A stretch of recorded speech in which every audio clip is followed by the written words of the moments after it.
I want to do a little video on fixing things. I feel like we've moved as a society more towards dispose and discard instead of repair.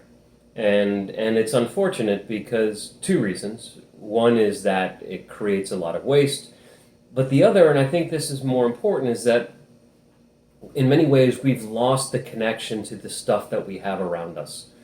And so I really want to encourage you to push your edges, try and repair something, try and learn about how things work.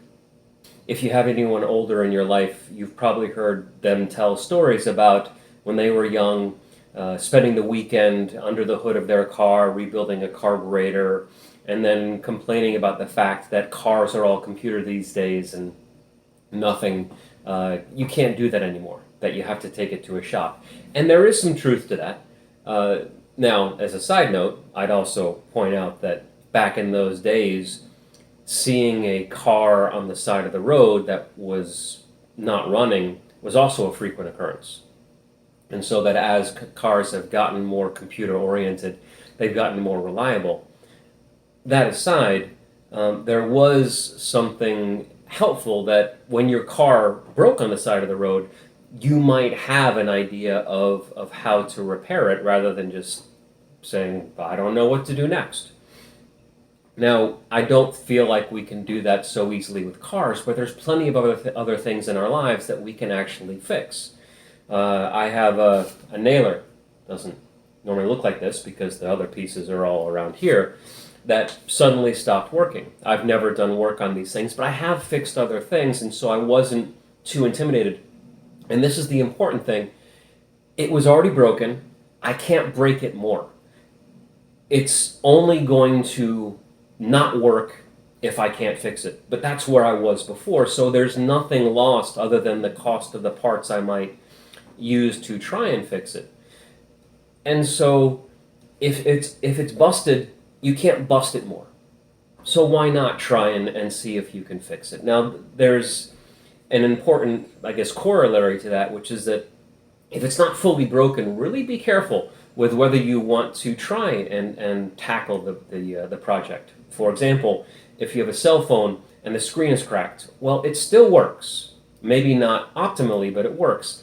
And you can actually break that more.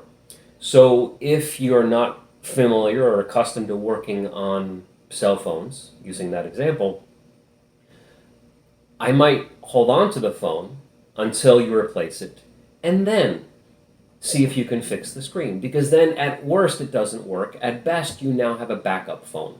And on top of that, you also have the experience of repairing something yourself.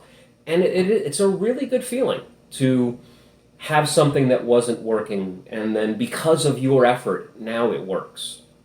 Looking around my house, the stove one of the burners wouldn't ignite, and now it does.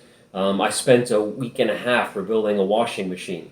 That was a big debate because it ended up spending $200 in parts, but it was a really good washing machine before that we'd had for 12 years, and so the debate was, at 12 years, do you go ahead and replace it? But you know what? It's been working now for a year and a half, and I now have a good idea of how washing machines, how the side loaders work, and so I consider that a win.